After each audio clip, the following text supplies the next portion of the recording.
ከተመረቅ በኋላ ማለትም አፍተር ግራጁዌሽን ዘር የመንግስት መስሪያ ቤቶች ወይንም ደግሞ የግል መስሪያ ቤቶች ተቀጥሬ መስራት የማልፈልግበት አራት ዋና ነጥቦች። በዚህ ቪዲዮ በምናነሳቸው ከነዚህ አራት ነጥቦች ውስጥ በተለይ መጨረሻ ላይ በምናነሳቸው ሶስተኛና አራተኛ ነጥቦች የበለጠ ግንዛቤ እንደምታገኙ በጣም ተስፋ አደርጋለሁ። ለማታውቁኝ በፍቃድ እባላለሁ። እንደ ማንኛውም ተማሪ 2013 ዓ.ም ወደ ግቢ ገብቼ አሁን ልመረቅ ጥቂት ወራቶች የቀሩኝ የባህር ዳር ዩኒቨርሲቲ የ5ኛ ዓመት ተማሪ ነኝ። በዚህ የዩቲዩብ ገጽ የዩኒቨርሲቲ ላይፍ ኤክስፒሪየንሴን እንደዚሁም ከትምህርት ጎን ለጎን ያገኘኋቸውን ጠቃሚ ስኪሎች ሼር የማደርግበት የዩቲዩብ ገጽ ስለሆነ ዩቲዩብ ላይ ቁም ነገር ለማየትም የመጣችሁ ከሆናችሁ ሰብስክራይብ በማድረግ ቤተሰብ ይሁኑ። ወደ መጀመሪያው ነጥባችን ስንመጣ የመጀመሪያ ነጥባችን ሆኖ የምናገኘው ሊሚትድ ጆብ ኦፖርቹኒቲ ነው። ጉግልንም ቻትጂፒቲንም ብጠይቋት በኢትዮጵያ ውስጥ በጣም ሊሚትድ የሆነ ጆብ ኦፖርቹኒቲ እንዳለ ታውቃላችሁ። እንደሚታወቀው በሀገራችን ውስጥ ከ40 እና ከዛ በላይ የሚሆኑ ዩኒቨርሲቲዎች አሉ።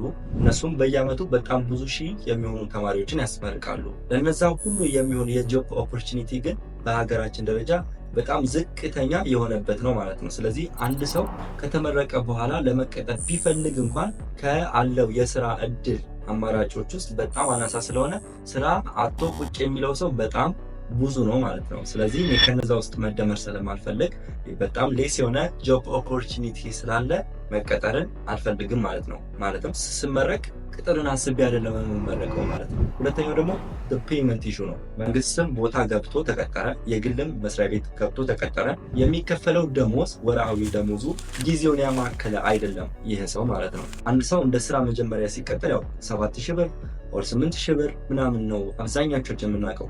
አንድ ሰው 7,000 ብር የሚከፈለው ከሆነ በ7,000 ብር ምንድን ነው የሚያደርግበት? በዚህ ታይም እንደሚታወቀው አንድ ሰው ቢያንስ 3 መሰረታዊ ፍላጎቶቹ ማሟላት አለበት። መጠለያ፣ ልብስ እና የሚበላ ወይም ምግብ፣ መጠጥ ማለት ነው።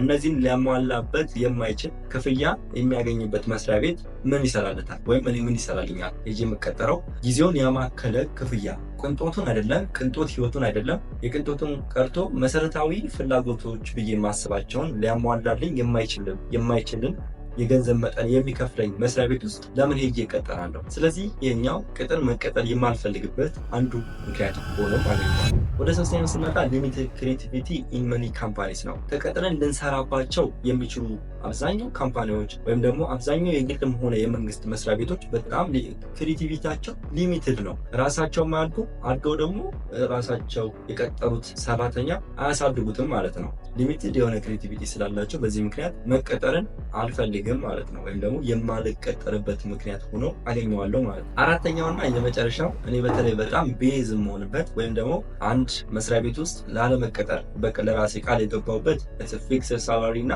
ስሎ ኢንካም ግሮዝ ነው። ማለትም 7,000 ብር የሚከፈላችሁ ከሆነ ፊክስድ ነው ማለት እንደፈለጋችሁ በወር ውስጥ ዛሬ 7,000 የምታገኙ ከሆነ በሚቀጥለው ወር 8,000 አይሆንላችሁም። ወር ደግሞ 8,000 የምታገኙበት ምንም አይነት ምክንያት የለም ማለት ነው።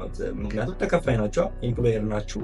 ሰው የሚከፍላችሁ አካል አለ። ምንም ሰራችሁ አልሰራችሁ ዜሮ ነው የእናንተ ልፋት ወይም የእናንተ ውጤት ማለት ነው። ያ ኢንካም ወይም ደግሞ ያ የምታገኙት 7,000 ብር ደሞዝ እንደ መጀመሪያ ወይም እንደ አንድ ስታርተር ብላችሁ የገባችሁበት ያ ቢዝነስ ስሎ ኢንካም ግሮዝ ነው። ማለትም 7,000 ብሯ 8,000 ብር ለመሆን ማለት ነው። ወደ 8,000 ብር ለማድረግ በጣም ብዙ ዓመታት ልትፈጅ ትችላለች። አንድ ሰው ደሞዙ ጨመረ ለመባል ቢያንስ 2 እና 3 ዓመት በዛ መስሪያ ቤት ውስጥ ሊያገለግል ያስፈልገዋል አይደለ? አብዛኛው መስሪያ ቤቶች ውስጥ ይሄንን ያህል ካገለገሉ 7,000 ብር የሚከፈለው ከሆነ ወደ 9,000 ብር ወር 10,000 እያለ 11,000 እያለ ነው አይደል የሚያድገው። እንዴት ነው አንድ ወጣት ገብታችኋል? በጣም ብዙ በተለይ ግቢ ገብቶ ዲግሪን የሚያክል ይዞ የተመረቀ ወጣት እንዴት ነው ኢምፕሎየር ሆኖ በተለይ በጣም ብዙ ክሬቲቪቲ በሞላበት ታይም ላይ በጣም ብዙ ሶሻል ሚዲያ ላይ በጣም ብዙ ማርኬቲንጎች በሚሰራጩበት ታይም ላይ እንዴት ነው በ9,000 ብር ወይም በ7,000 ብር አንድ ሰው ተቀጥሮ እድሜውን የሚጨርሰው? ኢማጂን አንድ ሰው በ7,000 ብር አንድ መስሪያ ቤት ውስጥ ተቀጠረ። ያቺ 7,000 ብር እድገቷ ቢያንስ 2 ዓመትን 3 ዓመትን እየጠበቀች እቺ 7,000 ብር የተቀጠረባት እንደመነሻ 3 ዓመት ቆይታ 10,000 ብር ሆነችለት እንበል። ይህ ልጅ 3 ዓመት አንደኛ 25 ዓመት ወይም 24 ዓመት እድሜ ሆኖ ዩኒቨርሲቲ ከተመረቀ 3 ዓመት ብትጨምሩበት ስንት ዓመት ሆነ? 27 ዓመት ሆነ። 3 ዓመትን በእድሜው ላይ ጨመረ። ይሄ ሰው 10,000 ብር እንኳን ከዛሬ 3 ዓመት በኋላ ቢጨመርለትና ቢከፈለው ይቅርና ዛሬ ላይ ሆኖ 10,000 ብር ቢከፈለው በጣም ጥቅሟ እዚህ ግባ የማይባል ነው አይደለም። መሰረታዊ ፍላጎቶችን እንኳን ሊያሟላለት የማይችል ደሞዝ ነው እየተከፈለ ያለው። ከ2-3 ዓመት በኋላ 10,000 ብር የሚሆንለት ይህ ደሞዝተኛ ወይም ይህ መስሪያ ቤት ውስጥ የተቀጠረ አንድ ተመራቂ ተማሪ ኢማጂን እሱ ይሄ 10,000 ብር በሆነለት ሰዓት ከ3 ዓመት በኋላ እሱ ሊፈልገው የሚችለው የሆነ ቤት መግዛት ሊሆን ይችላል፣ ኦር የሆነ መኪና መንቀሳቀሻ መግዛት ሊሆን ይችላል። ይሄን ተውትና የሚበላው የሚጠጣው ስንት ነው? በዛን ታይም ላይ የሚገባ ወርሃዊ ወጪው ስንት ይሆናል? ይሄ ሰው የሚለብሰው ስንት ይሆናል? ገብታችኋል አይደል? ሌላውን የቅንጦት ፍላጎት ትተነው ማለት ነው። ወደ ቅንጦቱ ከመጣን ይህ ሰው 10,000 ብሩ ሙሉ ለሙሉ እንኳን 10,000 ብር ቢከፈለው ይህ ሰው 10,000 ብርን በአመት ብታባዙት ወደ 100 ምናምን 20,000 ብር ነው አይደል የሚመጣው። በትክክል 10,000 ብሩን እንኳን ቢቆጥብ ማለት ነው። ደሞዝተኛ ነው። ምን ብለናል?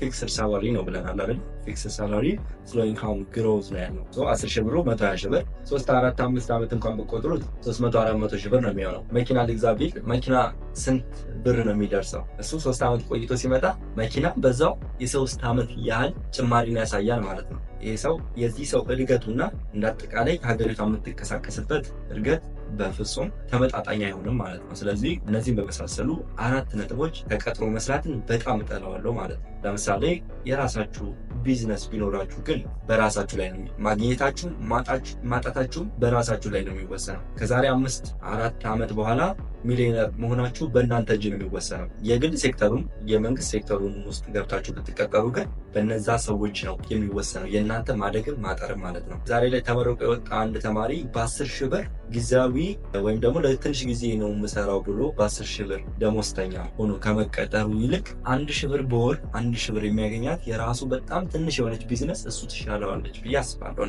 የራሱን አንድ ትንሽ በወር 1,000 የምታስገኘው ቢዝነስን ቢከፍት ይሻለዋል። የቅጥር ስራ ውስጥ ገብቶ እድሜውን ሳይጨርስ በጣም በትንሽ ጊዜ ውስጥ በራሱ ቢዝነስ ገብታችኋል። የራሱን ቢዝነስ እንደፈለገ ማሳደግ ይችላል። 1,000 ከሆነ ኢንካሙ 2,000 3,000 በጣም ብዙ ቢዝነስ አማራጮችን ቢዝነስ ስትራቴጂዎችን እየተጠቀመ የራሱን ቢዝነስ ወደ ትልቅ ደረጃ ከፍ ማድረግ ይችላል እና በዚህና በሚመሳሰሉት የቅጥር ስራ በጣም አላስፈላጊ ነው፣ በጣም በዚህ ታይም ማለት ነው ብዬ አምናለሁ። ከተመቻችሁ ይህን የዩቲዩብ ገጽ ሰብስክራይብ በማድረግ ቤተሰብ ሁኑ።